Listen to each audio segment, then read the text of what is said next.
6800 चयन सूची पर धमाकेदार अपडेट। पहले पूरी जानकारी देख लीजिए फटाफट, उसके बाद हम आपको और डिटेल से जानकारी बताएंगे। बुलबुल गोडियाल लगातार महेंद्रपाल एवं उनके काउंटर रिज्वाइंडर को यहां पर समझा रही थी। सुनवाई की शुरुआत में ही उनका सबमिशन पूरी तरह से पूरा हो चुका है और गोडियाल का कहना रहा कि प्रॉपरली अभी भी सरकार ने रिजर्वेशन फॉलो नहीं किया, अगर करती तो यहाँ पर कोई भी जो समस्या है वो देखने को न मिलती। और बताया गया प्रारंभिक मुख्य परीक्षा लोक सेवा आयोग के नियम को यहाँ पर समझाया गया, उनके माध्यम से फिक्स कैटेगरी के लिए राकेश चौधरी जी ने स्टार्ट किया और पूरी अपडेट यहाँ पर बताई। उसके बाद आयोग की रिपोर्ट पढ़कर समझाया, पॉइंट नंबर 16 भी उन्होंने चौधरी जी ने समझाया। और एनसीटी दिल्ली यानी प्रदीप कुमार के जजमेंट की धज्जियां उड़ाते हुए राकेश चौधरी सर यहां पर दिखे, उन्होंने पूरी उसकी एनसीटी की पूरी डिटेल बताई।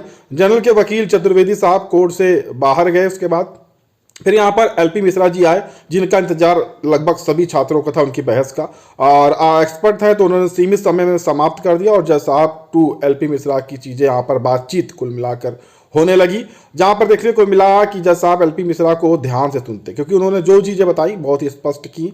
और बेसिक शिक्षा नियमावली को जज साहब को समझाते हुए एलपी मिश्रा जी दिखे, पूरी चीज़ें समझाई कैसे क्या होना चाहिए क्या नहीं होना चाहिए।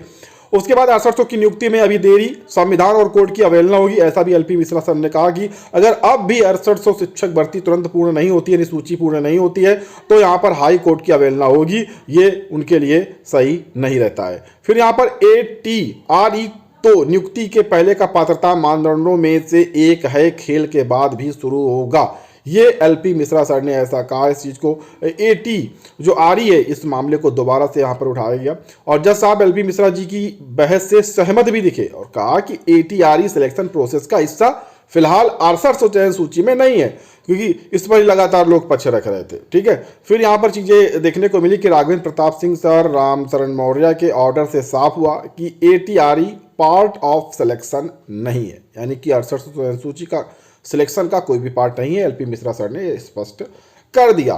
साथ में रिजर्वेशन एक्ट को खूब जो बखूबी से उन्होंने समझाया और शानदार बहस भी की और यहीं से इनकी बहस तरीके समय जो है समाप्त हुआ।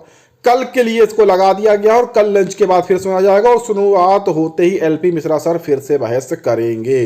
तो कुल मिलाकर बस कल और एक और सुनवाई में हो सकता है ये मामला निपट जाएगा और उसके बाद ऑर्डर रिजर्व हो जाएगा और ऑर्डर आने के साथ ही छात्रों को जो नियुक्ति का रास्ता है वो भी साफ हो जाएगा। फिलहाल आगे की और अपडेट के लिए आप चैनल को सब्सक्राइब जरूर कर लें।